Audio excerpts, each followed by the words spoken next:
नमस्ते मुलांनो. चला तर मग आज आपण भाषेच्या नव्या पाठाचा अभ्यास करणार आहोत.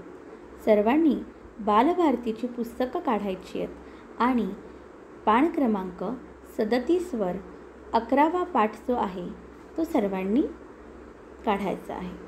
ठीक आहे विद्यार्थी मित्रांनो, सर्वांनी काढलं का? नेहमीप्रमाणे आपली एक सूचना असते, कोणताही पाठ, कोणताही इंग्रजी मॅथ्सचा लेसन किंवा कविता शिकताना नेहमी आपल्या हातामध्ये पेन्सिल असावी आणि खोडरबर असावा. नेहमी ही गोष्ट आपण कोणतीही गोष्ट पाठ शिकताना, कविता शिकताना प्रत्येक वेळेस आपल्या हातात आपण पेन्सिल ठेवायची. त्यामुळे फक्त पुस्तक काढून बसायचं नाही, त्याबरोबर हातात पेन्सिल देखील ठेवायची आहे. काही महत्त्वाचे शब्द असतात त्याखाली अंडरलाईन करत चला आणि ते पेन्सिल ठेवून प्रत्येक ओळ न ओळ वाचत चला. चला तर मग आपला पाठ क्रमांक 11वा सुरू करूया. आता स्वच्छतेचे प्रसारक संत गाडगेबाबा हे या पाठाचं नाव आहे. आता या पाठामध्ये तुम्हाला संत गाडगेबाबांची गोष्ट ऐकायला मिळणार आहे, वाचायला मिळणार आहे. आता प्रत्येक गावागावात बघा संत गाडगेबाबा ग्रामस्वच्छता अभियान राबवलं जातं. गाव स्वच्छ ठेवण्याच्या मोहिमेला संत गाडगेबाबांचे नाव का दिले असावे? तर गाडगेबाबांची ही गोष्ट वाचली तर तुम्हाला हे समजायला मदत होईल की स्वच्छतेच्या स्पर्धांना तर गाडगेबाबांचं नाव का दिलं. आता तुम्हाला माहिती आहे, आत्ताच आपल्या सासवड शहराला संपूर्ण देशामध्ये स्वच्छतेच्या स्पर्धेमध्ये 2रं पारितोषिक मिळालं. आता या गावागावामध्ये, शहरामध्ये या स्वच्छतेच्या स्पर्धा, अभियान, मोहिमा का राबवल्या जातात? याच्या पाठीमागे काय हेतू असावा की प्रत्येक गाव हे स्वच्छ राहावं. आणि जर ते स्वच्छ असेल तर या अस्वच्छपणामुळे जी रोगराई पसरते, जो आजार पसरतो, प्रदूषण होतं, तर या गोष्टींना साहजिकच आळा बसतो. म्हणजे रोगराई कमी असते, तिथे आजार जास्त होत नाही. मग यामुळे आणि ते दिसायलाही स्वच्छ, आपल्या मनाला प्रसन्न असं तिथे आपलं वातावरण आल्हाददायक वाटतं, हो की नाही? चला तर मग आपण हे जे स्वच्छतेचे प्रसारक संत गाडगेबाबा, स्वच्छतेचे प्रसारक म्हणजे काय? प्रसारक म्हणजे पसरवणारे, स्वच्छता सगळीकडे पसरवणारे म्हणजेच ते संत गाडगेबाबा. संत ही उपाधी केव्हा लागते? जेव्हा एखादी व्यक्ती खूप मोठं कार्य करते, सामाजिक कार्य करते, त्या कार्यामुळे आपल्या समाजाला काहीतरी खूप मोठा आपल्या समाजात प्रभाव पडतो. त्याचबरोबर समाजासाठी एक मोठी देणगी देऊन गेलेले असतात, समाजकार्य केलेलं असतं. त्यामुळे आपल्या समाजात खूप मोठा आमूलाग्र बदल असा घडतो. लोकांना चांगले चांगले सवयी लागतात, वळण लागतं. अशा समाजाला चांगलं वळण लावणारे, चांगल्या सवयी लावणारे नेहमी संत म्हणवले जातात. मग असे हे संत गाडगेबाबा यांची ही गोष्ट आज आपण पाहणार आहोत. चला तर मग सुरू करूयात. सर्वांनी बोट ठेवायचं आहे.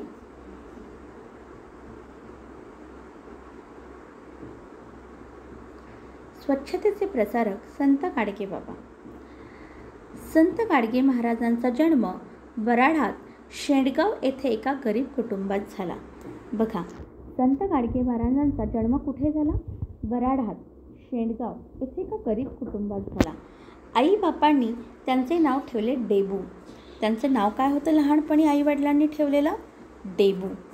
डेबूच्या लहानपणी वडील वारले, त्यामुळे आई डेबूला घेऊन आपल्या भावाकडे येऊन राहिली. डेबू मामाच्या शेतावर कष्ट करू लागला. कोणतेही काम मनापासून करण्याची डेबूला हौस होती.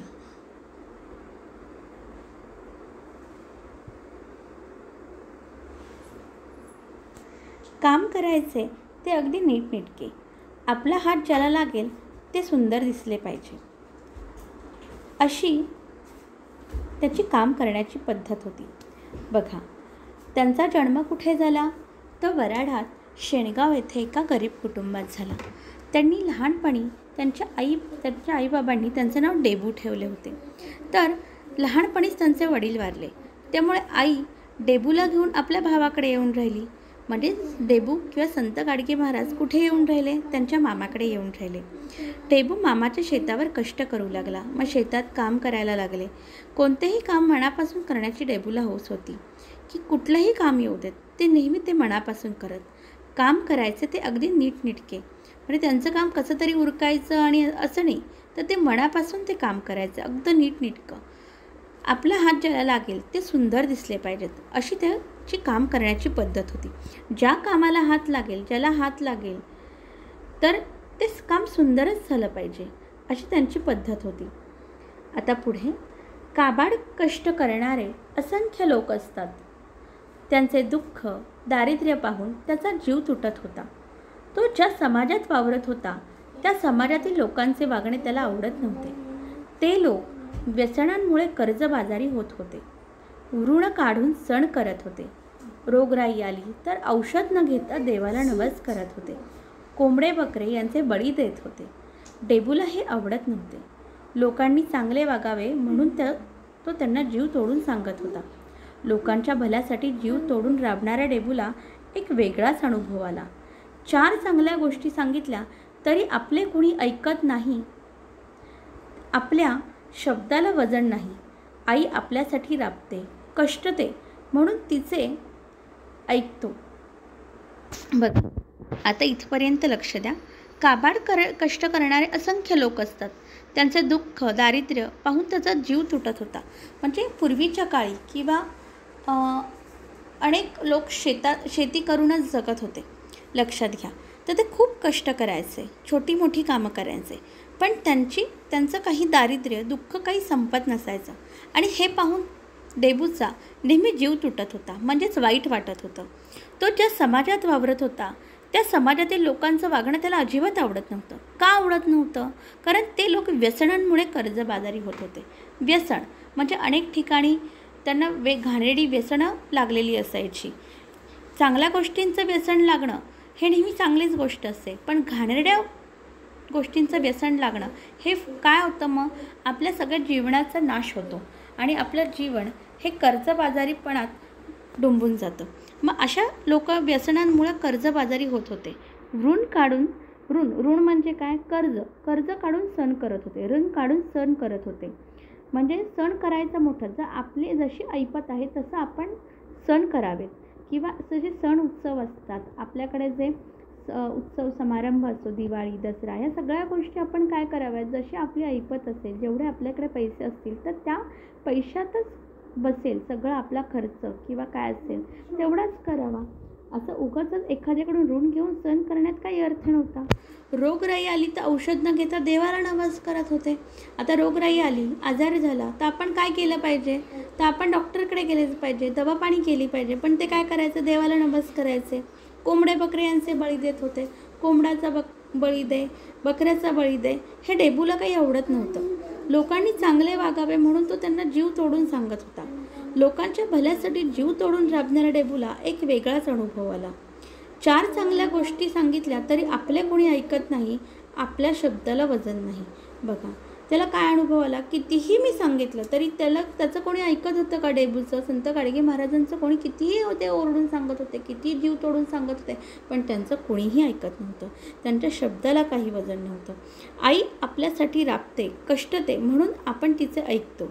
गाडगे महाराजांनी मनाशी ठरवले की मी इतके कष्ट करीन की मी न बोलताही लोक माझे ऐकतील, त्यांच्या सुधारणा करीन.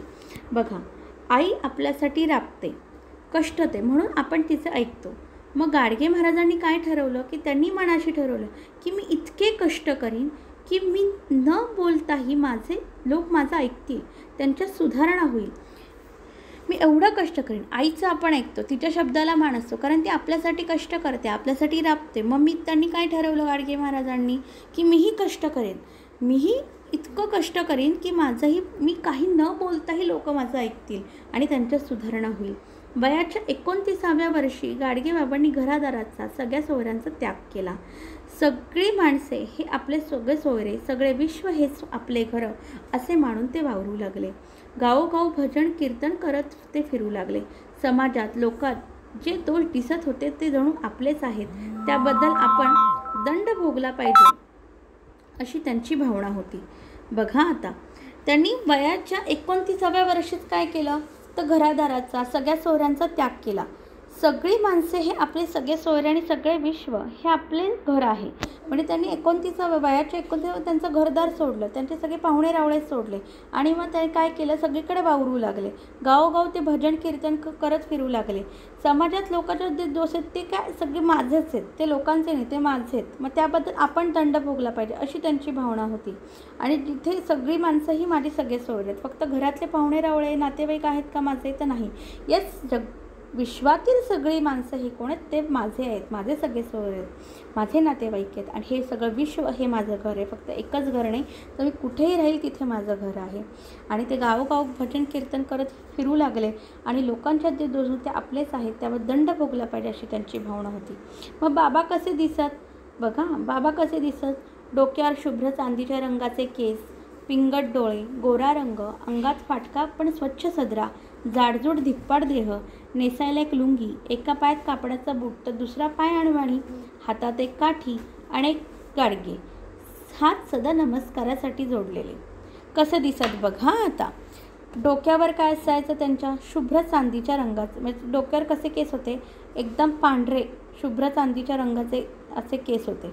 पिंगट डोळे होते त्यांचे, डोळे कसे होते, पिंगट. रंग कसा होता त्यांचा, गोरा होता. अंगात फाटका पण स्वच्छ सदरा असायचा. त्यांचा सदरा काय असायचा, फाटका असायचा पण स्वच्छ असायचा.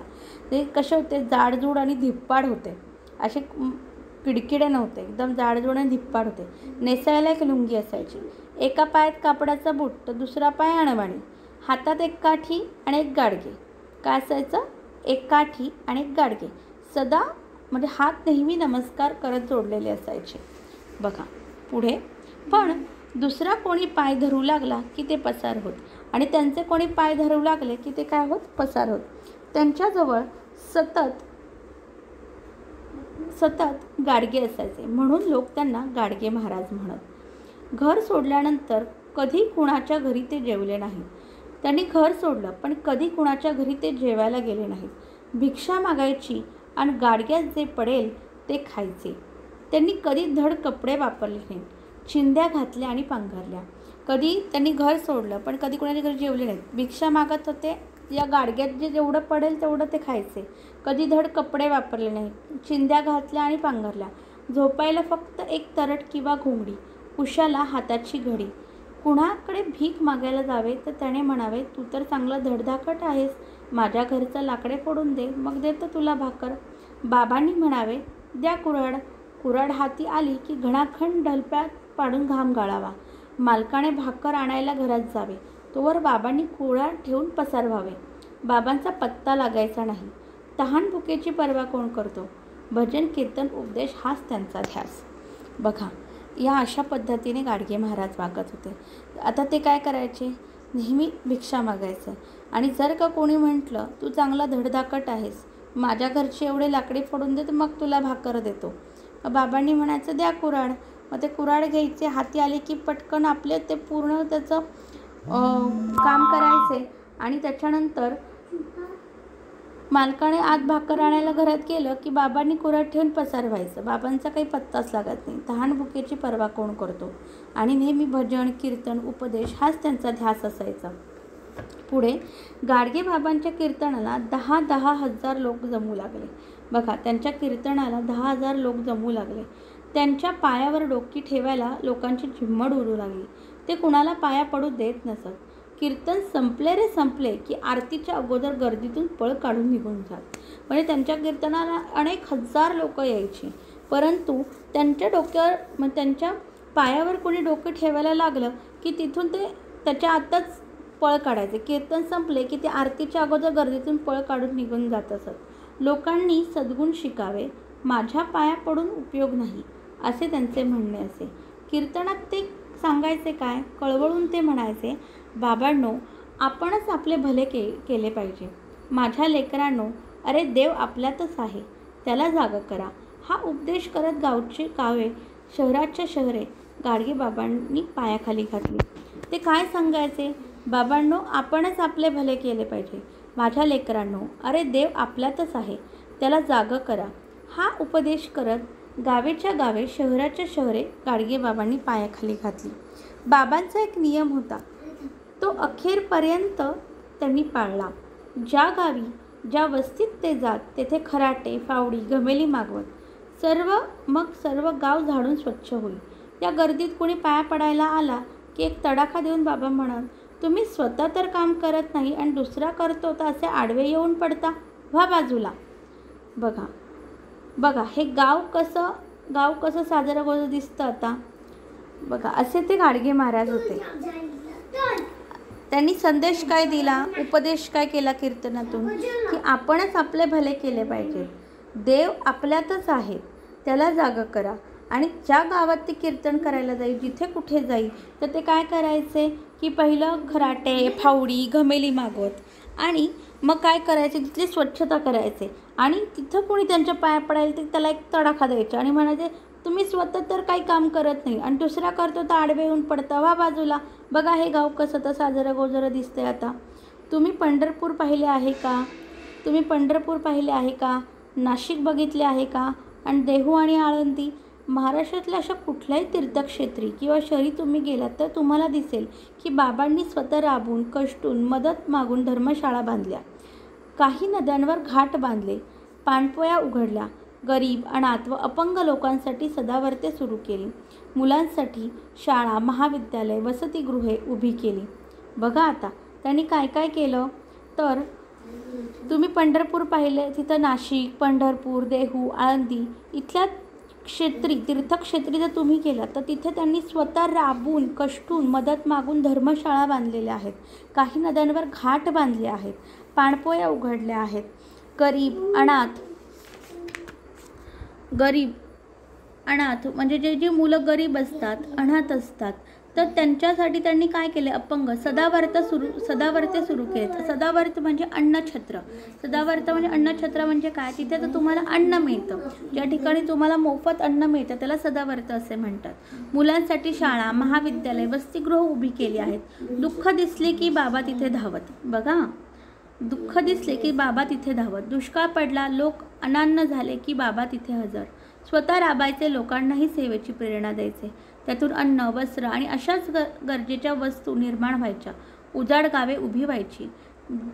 त्यांनी जात मांडली नाही. त्यांचा देव म्हणजे अनाथ, अपंग, दरिद्री व दुःखी लोक. रंजल्या गांजल्यांची सेवा हीच बाबांची देवपूजा. संत गाडगेबाबांना गाडगे महाराज असेही म्हणत. तर या धड्याचे लेखक आहेत वामन चोरघडे. त्यांनी संत गाडगे महाराजांविषयी अत्यंत सुंदर अशी माहिती आपल्याला इथे दिलेली आहे की आपण जातपात, मी मराठा, मी अमुक, मी तमुक, या अशा गोष्टी अनेक गोष्टी आपण म्हणतो. आम्ही हिंदू, मुस्लिम, मराठा या अनेक गोष्टींवरून आपल्या समाजात वाद निर्माण होतात. तर अनेक बलुतेदार असतात त्यांच्या जातींवरून आणि एकमेकांना आपण बोलतो की आम्ही अमुक जातीचे, आम्ही अमुक तमुक असं आपण म्हणत राहतो. पण त्यांनी कधी जात मांडली नाही. त्यांचा देव म्हणजे कोण, तर अनाथ, अपंग आणि दरिद्र दुःखी लोक. आणि रंजल्या गांजलेल्यांची सेवा हीच बाबांची देवपूजा. अशा प्रकारे बाबा नेहमी त्यांची देवपूजा ही अशा लोक म्हणजे ज्यांना गरज आहे, रंजलेले आहेत, गांजलेले आहेत, अशा लोकांची सेवा करत असते, आपली देवपूजा करत असत. जिथे दुष्काळ पडला, लोक अनान्न झाले म्हणजे त्यांना अन्न मिळेनासे झाले, जिथे त्यांना अन्न नाही तिथे बाबा नेहमी हजर असत. ते स्वतः राबायचे आणि लोकांनाही सेवेची प्रेरणा देत, या तुम्हीही काम करा, तुम्ही मदत करा. अन्न, वस्त्र आणि अशाच गरजेच्या वस्तू मग त्यातून निर्माण व्हायच्या. उजाड गावे तर काही नाही अशी गावं त्यांनी उभी केलेली अक्षरशः. असे हे संत गाडगे महाराज अतिशय प्रेमळ, दयावान, त्याचबरोबर कष्टाळू आणि त्यांना स्वच्छतेची आवड असणारे, स्वच्छतेचे प्रसारक असे संत गाडगे महाराज आपल्या महाराष्ट्राला लाभले. हे आपलं खूप मोठं भाग्य आहे. अशीच लोकं, अशी तुमच्यातून, तुम्ही आता छोटे आहात, तुमच्यातून अशी काही लोकं घडावीत ज्याचा समाजाला काही उपयोग होईल, अशी गोष्ट आपण ज्या शिकलो यातून हेच अपेक्षित आहे. ठीक आहे. तर आता आपण हा स्वाध्याय पाहणार आहोत. गाडगे महाराजांचा जन्म कोठे झाला, तर गाडगे महाराजांचा जन्म वराडात शेणगाव येथे झाला. डेबूला कशाची हौस होती रे, सांगा पा. डेबूला कशाची हौस होती? कोणतेही काम मनापासून करण्याची डेबूला हौस होती. डेबूचा जीव का तुटत होता? एक मिनटं. डेबूचा जीव का तुटत होता, सांगा पाहू. आपण मागच्या पहिल्याच पानावर उत्तर आहे त्याचं. डेबूचा जीव का तुटत होता?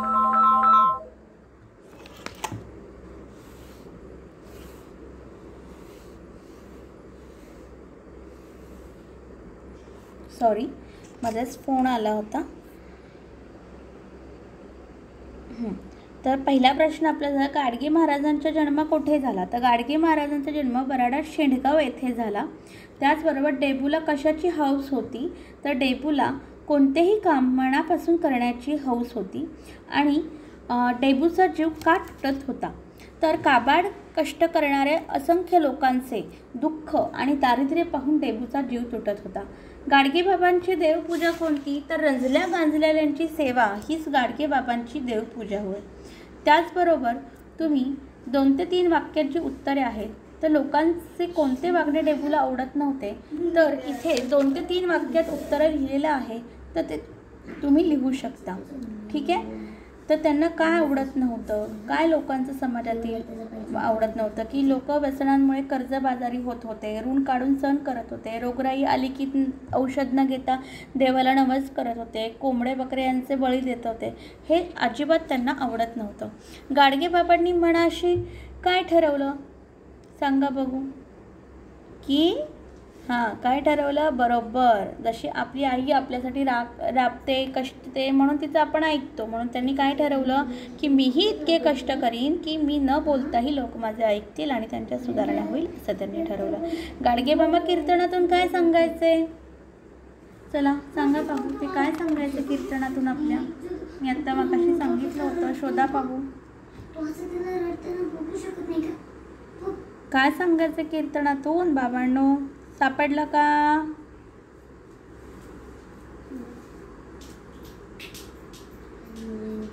शोधून उत्तरं लिहायची आहेत. कीर्तनातून काय सांगायचे ते तुम्ही शोधायचं आणि लिहायचं. कारण सगळीच उत्तरं मी सांगणार नाही, कारण यातून वाचन तुम्हाला घडणार आहे. दुसऱ्याच पानावर याचं उत्तर आहे. कीर्तनाचं आपण जो त्यातला प्रसंग पाहिलेला आहे, तर त्यातूनच ते आपल्याला कळेल. त्याच्या पुढचा प्रश्न आहे, गाडगेबाबा कीर्तनातून काय सांगायचे? त्याचा पुढचा प्रश्न आहे, गावात वस्तीत जाऊन गाडगेबाबा काय करायचे? त्याचंही उत्तर त्याच्याच खाली आहे. या प्रश्नाचं उत्तरही कुऱ्हाड, फावडी, तुम्हाला माहिती आहे, खराटे, फावडी, घमेली काय असेल ते मागवत आणि नंतर काय करायचं ते तुम्ही लिहायचे 2-3 वाक्यात. ही फक्त ह्या 4ही प्रश्नांची उत्तर 2-3 वाक्यात लिहायची आहेत, एका वाक्यात लिहायची नाहीत. आतापर्यंत आपण मागच्या वर्षीपर्यंत एका वाक्यात उत्तरे लिहित होतो, परंतु आता आपण 2 ते 3 वाक्यात उत्तरे लिहिणार आहोत. ते कसं लिहायचं? म्हणजे एक वाक्यात लिहिण्यात तिथं 2 ते 3 वाक्यात उत्तरं अपेक्षित असतात. त्याच्या पुढचा प्रश्न, तिसरा प्रश्न क्रमांक 3, खालील वाक्यात कंसातील योग्य वाक्प्रचार वापरा व वाक्य पूर्ण करा. पसार होणे, पायाखाली घालणे, जीव तुटणे, पळ काढणे, परवा न करणे. पसार होणे म्हणजे पळून जाणे. लोक पाया पडायला येताच गाडगेबाबा गर्दीतून काय काढायचे? पळ काढायचे. काय काढायचे? येणार नाही, व्यवस्थित अक्षर येत नाही, हे हाताने काढल्यामुळे. गर्दीतून पळ काढायचे. नंतर सहलीच्या दिवशी आम्ही गावा शेजारचा डोंगर काय करायचो? पायाखाली घालायचो. येत नाही व्यवस्थित, तुम्ही समजून घ्या. पायाखाली घालणे हा येईल इथे. आम्ही जवळ जाताच खारीने काय केलं?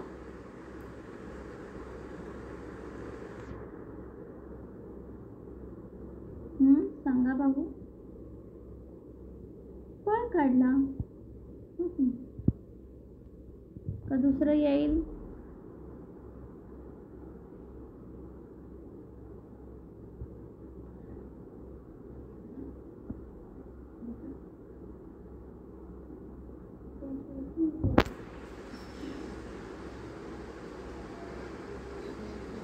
किंवा हां, हे पहिलं जे आहे ते पसार व्हायचे, गर्दीतून पसार व्हायचे. सॉरी, हे जे पहिलं जे आहे, लोक पाया पडायला येताच गाडगे बाबा गर्दीतून पसार व्हायचे. इथे पळ काढायचे सुद्धा येऊ शकतो, कारण ते पळून जायचे. त्याचबरोबर सहलीच्या दिवशी आम्ही गावाशेजारचा डोंगर पालथा घालायचो किंवा पायाखाली घालायचो. याच्या पुढे लिहू शकता तुम्ही. आम्ही जवळ जाताच खारीने पळ काढला. कारण इथे दोन्ही पळ काढणे किंवा पसार होणे हे एकाच अर्थाचे शब्द असल्यामुळे इथे थोडंसं जमलिंग झालं. परंतु आता इथे लक्षात घ्या, इथे कळलं पाहिजे. आता हे जेव्हा मला हे तिसरं कळलं की इथे पळ काढला येऊ शकतं, पसार होऊ शकत नाही, त्यामुळे इथे आता लगेच कळतं आपल्याला. पण याच्यामध्ये पहिल्या याच्यामध्ये जमलिंग, गर्दीतून पळ काढायचे किंवा गर्दीतून पसार व्हायचे हे लक्षात घ्या. नेहमी वाक्य जसं असेल त्याच्याबरोबर ते जमवून घ्यायचं असतं, वाक्य पूर्ण करायचं. माझा ताप लवकर कमी होत नसल्यामुळे आईचा जीव तुटणे, जीव तुटायचा, किंवा माझा ताप लवकर कमी होत नसल्यामुळे आईचा जीव तुटायचा किंवा आईचा जीव तुटत होता. खेळताना मार लागला तरी मुले पर्वा न करता खेळायची, हो की नाही, किंवा पर्वा करत नव्हती. खेळताना मार लागला तरी मुले काय करायची, पर्वा न करता खेळायची. ते पर्वा न करणे म्हणजे काळजी न करणे. या पद्धतीने वाक्य तुम्ही पूर्ण करू शकता. नेक्स्ट, चौथा प्रश्न. वेगवेगळे प्रश्नाचे एकच उत्तर कसे मिळतं ते समजून घ्या. उदाहरणार्थ, गरीब, अनाथ व अपंग लोकांसाठी बाबांनी सदाव्रत सुरू केली. गरीब, अनाथ, अपंग लोकांसाठी बाबांनी सदाव्रत सुरू, हे उत्तर हवे आहे. मग प्रश्न कोणता विचारायचा, गरीब, अनाथ, अपंग यांच्यासाठी बाबांनी काय सुरू केले, बाबांनी कोणाकोणासाठी सदाव्रत सुरू केली. आता लक्षात घ्या, तर वेगवेगळे प्रश्न विचारून एकच उत्तर कसे मिळते ते समजावून घ्या. आता वाक्य त्यांनी काय केले हे उत्तर हवं आहे. मग प्रश्न कोणता विचारायचा, गरीब, अनाथ व अपंग लोकांसाठी बाबांनी सदाव्रत सुरू केली, ही उत्तर आहे. मग तर प्रश्न कसा विचारणार, गरीब, अनाथ, अपंग लोकांसाठी बाबांनी काय सुरू केले. त्याचबरोबर बाबांनी सदाव्रते कोणासाठी सुरू केली किंवा बाबांनी कोणासाठी सदाव्रते सुरू केली. वरील दोन्ही प्रश्नांचे उत्तर तेच आहे जे आपल्याला हवे आहे. आता पुढील उत्तरे येण्यासाठी तुम्ही कोणते प्रश्न विचाराल बघा. आता नीट लक्ष द्या. इथं काय आहे, काबाड कष्ट करणाऱ्या लोकांचे दुःख दारिद्र्याहून देबूचा जीव तुटत होता. आलं लक्षात. मग आता याच्यावर आपण प्रश्न विचारायचे, दोन दोन तरी प्रश्न तुम्हाला विचारता आले पाहिजेत. मग आता पहिला प्रश्न असा आहे, काबाड कष्ट करणाऱ्या लोकांचे दुःख दारिद्र्य पाहून कोणाचा जीव तुटत होता. त्याचं उत्तर काय येणार आहे, हेच येणार आहे की काबाड कष्ट करणाऱ्या लोकांचे दुःख दारिद्र्य बघून देबूचा जीव तुटत होता. आणि दुसरा प्रश्न असा येईल की काय पाहून देबूचा जीव तुटत होता किंवा देबूचा जीव का तुटत होता किंवा काय पाहून देबूचा जीव तुटत होता. दुसरा 3 प्रकारचे प्रश्न इथे तयार होतात. देबूचा जीव का तुटत होता, त्याचबरोबर काय पाहून देबूचा जीव तुटत होता, त्याचबरोबर तिसरा प्रश्न आहे, काबाड कष्ट करणाऱ्या लोकांचे दुःख दारिद्र्य पाहून कोणाचा जीव तुटत होता. या पद्धतीने. नेक्स्ट आहे, वयाच्या 29व्या वर्षी गाडगेबाबांनी घराचा त्याग केला. वयाच्या 29व्या वर्षी कोणी घरादाराचा त्याग केला, हा झाला पहिला प्रश्न. उत्तर काय येणार, हेच येणार. त्याचबरोबर वयाच्या कोणत्या वर्षी गाडगेबाबांनी घरादाराचा त्याग केला, हा एक प्रश्न. त्याचबरोबर तिसरा प्रश्न, वयाच्या 29व्या वर्षी गाडगेबाबांनी कशाचा त्याग केला. अशा प्रकारे आपण हे प्रश्न विचारू शकतो. बाबांनी स्वतः राबून कष्टून मदत मागून धर्मशाळा बांधल्या. आता बघा, बाबांनी स्वतः राबून कष्टून मदत मागून धर्मशाळा बांधल्या. बाबांनी काय करून धर्मशाळा बांधल्या, बघा, बाबांनी काय करून धर्मशाळा बांधल्या. बाबांनी स्वतः राबून कष्टून मदत मागून धर्मशाळा बांधल्या. बाबांनी स्वतः राबून कष्टून मदत मागून काय बांधल्या, बाबांनी स्वतः राबून कष्टून मदत मागून धर्मशाळा बांधल्या. कुणी राबून कष्टून मदत मागून धर्मशाळा बांधल्या, बाबांनी स्वतः राबून कष्टून धर्मशाळा बांधल्या. झाले 3 प्रकारे आपण ह्याचा प्रश्न तयार करायचे, 3 प्रकारे. पुढचं, गाडगेबाबांनी जात मांडली नाही. गाडगेबाबांनी काय मांडली नाही, जात मांडली नाही. कुणी जात मांडली नाही, गाडगेबाबांनी जात मांडली नाही. ठीक आहे. आणि त्याचबरोबर आणखीन एक प्रश्न इथे तयार होतोय का बघा.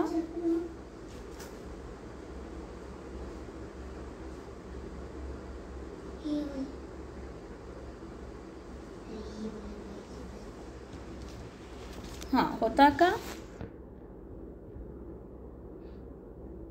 गाडगेबाबांनी काय मांडली नाही? कुणी जात मांडली नाही. आणि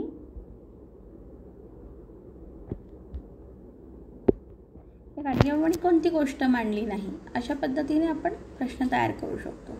पुढचा, विचार करा, सांगा, लिहा. आता बघा, तुम्ही मनापासून करता ती कामे. हे विचार करायचे, सांगायचं आणि लिहायचं. काय करता तुम्ही? तुम्ही मनापासून काम करता ती कामे. कोणती करता ती विचार करायचं, सांगायचं आणि लिहायचं.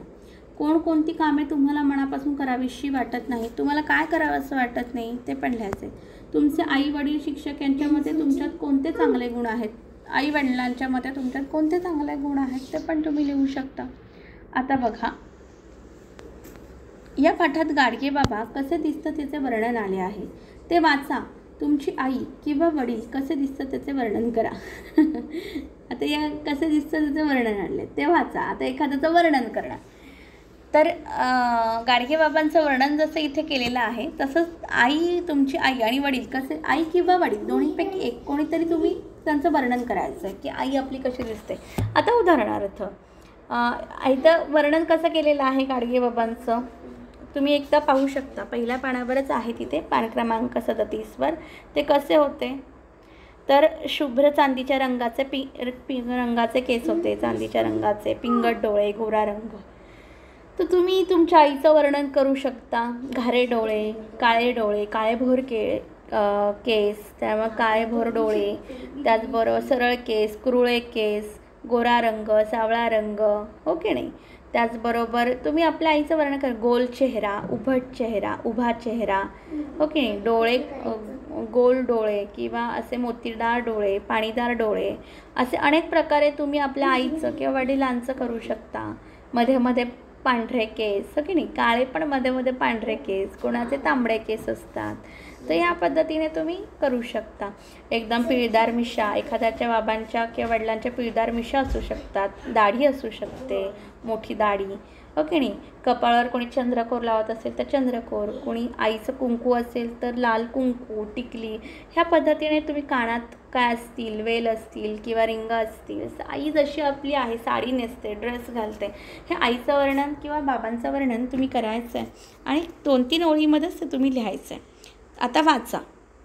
आता इथे तुम्हाला शब्दकोड जसं असतं की नाही तसं शब्दकोड दिलेलं आहे, तर ते कोडं तुम्ही सोडवू शकता. तर उदाहरणार्थ आता इथे 1 नंबर दिले, 1 ते 11 नंबर दिलेले आहेत आणि खाली पण तुम्हाला 1 ते 11 इथे काही शब्दांमध्ये तुम्हाला कोडी दिलेली आहेत. तर तुम्ही त्याला काय म्हणतात? तर मोठ्या भावाला म्हणतात, तर दा दिले, मग तिथं काय येणार? मोठ्या भावाला काय म्हणतात? तर दादा. तर तुम्ही इथे काय लिहिणार आहात? दादा, ठीक आहे. ज्वारीची वाळलेली धाटक किंवा वैरण, त्याला काय म्हणायचं? तर ते तुम्ही सगळ्यांनी घरी विचारून किंवा शोधून लिहायचं. झुळझुळ वाहणारा, झवरून काय असतो? वाऱ्याची मंद मंद वाहणारी, झू. झूवरून काय असते? डोंगरात उगम पावणारी, न. काय असते? 2 अक्षरी. त्यानंतर हे भरडण्यासाठी वापरतात. 1 मिनटं. हे भरडण्यासाठी जाते वापरतात. काय भरडण्यासाठी वापरतात? त्यानंतर 7वं, वेलीवर उमलणारे, काय? फुवरून. सुट्ट्या पैशांना म्हणतात. त्यानंतर बाबांचे लहानपणीचे नाव. त्यानंतर इथे पडगमवरती काय वाजते? तर टीवरून. आणि थुईथुई नाचणारा. तर या पद्धतीने तुम्हाला आत्तापर्यंत आपल्याला जे धडे शिकून झाले त्यातलेच काही शब्द आहेत आणि त्याच्यावरून हे शब्दकोड सोडवायचं आहे. तर इथपर्यंत हा अभ्यास आपण आज करणार आहोत, मराठीचा देखील. आता एक प्रवासी काय म्हणतो? तुमच्या गावात कोणी मोठा माणूस जन्माला आहे का? मुलगा. नाही, आमच्या गावात फक्त लहान मुलंच जन्मतात, मग ते हळूहळू मोठे होतात. तर असा हा विनोद आहे. अशा पद्धतीने आजचा हा धडा. त्याचबरोबर शब्दार्थ आपण हे पाहिलेत. धड्याचे लेखक आहेत वामन चोरघडे. इथे धड्यांच्या लेखकांचं नेहमी नाव असतं आहे, तर वामन चोरघड्यांनी हा धडा लिहिलेला आहे. शब्दार्थ इथे आहेत. ऋण काढणे, कर्ज काढणे, पसार होणे, अचानक निघून जाणे, परवा, काळजी, फिकीर, झिम्मड, नदी, गावे पायाखाली घालणे, सर्वत्र फिरणे, घमेले, लोखंडी किंवा धातूची टोपली, गोजरं म्हणजे सुंदर, सदावर्त म्हणजे अन्नछत्र, वसतिगृह शिक्षणासाठी विद्यार्थ्यांना राहण्याचे ठिकाण. अशा पद्धतीने हे शब्दार्थसुद्धा लिहायचे आणि खालचा स्वाध्याय संपूर्ण सोडवायचा आहे. आजच्या पुरतं एवढंच. सगळ्यांना धडा समजला असेल. धड्याचं वाचन करायचं आहे. कठीण शब्द लिहून काढायचे आहेत. कठीण शब्द तुम्हाला इथे मी आत्ता टिक करून देते, तर तुम्ही माझ्यासोबत टिक करू शकता. वराडात पहिला शब्द पेन्सिलनी करा. त्याचबरोबर कुटुंबात, त्यानंतर कष्ट, हौस. हे झालेत का? पुढे जाऊयात आपण. पद्धत, काबाड कष्ट, असंख्य, दुःख, दारिद्र्य, व्यसनांमुळे, कर्जबाजारी, ऋण,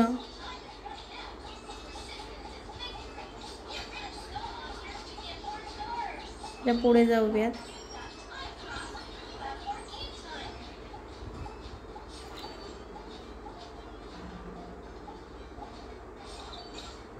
कष्टते,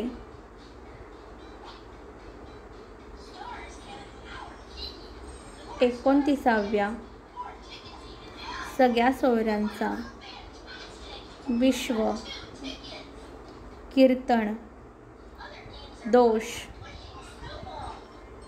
त्याबद्दल,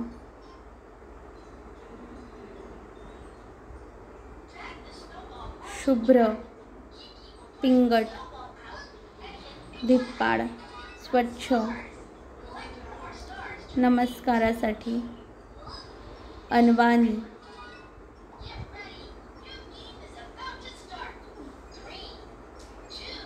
नेक्स्ट भिक्षा, भिक्षा, चिंध्या,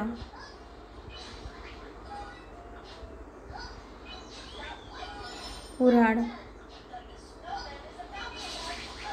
परवा कीर्तन झाला नाही का, जिम्मड, सद्गुण,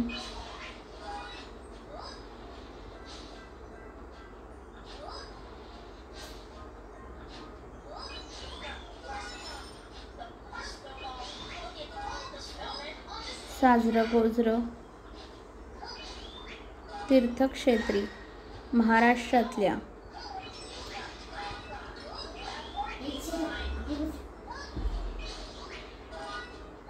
धर्मशाळा, कष्टून, स्वतः कष्टून, धर्मशाळा, पाणपोया, सदावर्ते, महाविद्यालय, वसतिगृहे, दुष्काळ, अनान्न, प्रेरणा, निर्माण, रंजल्या गांजलेल्यांची, दरिद्री. अशा पद्धतीने हे सर्व जे मी आत्ता अंडरलाईन तुम्हाला करायला सांगितलं, पुन्हा व्हिडिओ पाहायचा आहे आणि हे सगळे जे आत्ता जे शब्द दिलेले आहेत अंडरलाईन करून, ते हा स्वाध्याय, शब्दार्थ आणि हे कोडं, हे सगळं सोडवायचं आहे. उद्या मला 12पर्यंत पाठवून द्यायचं आहे. ठीक आहे विद्यार्थी मित्रांनो. अच्छा, बाय बाय.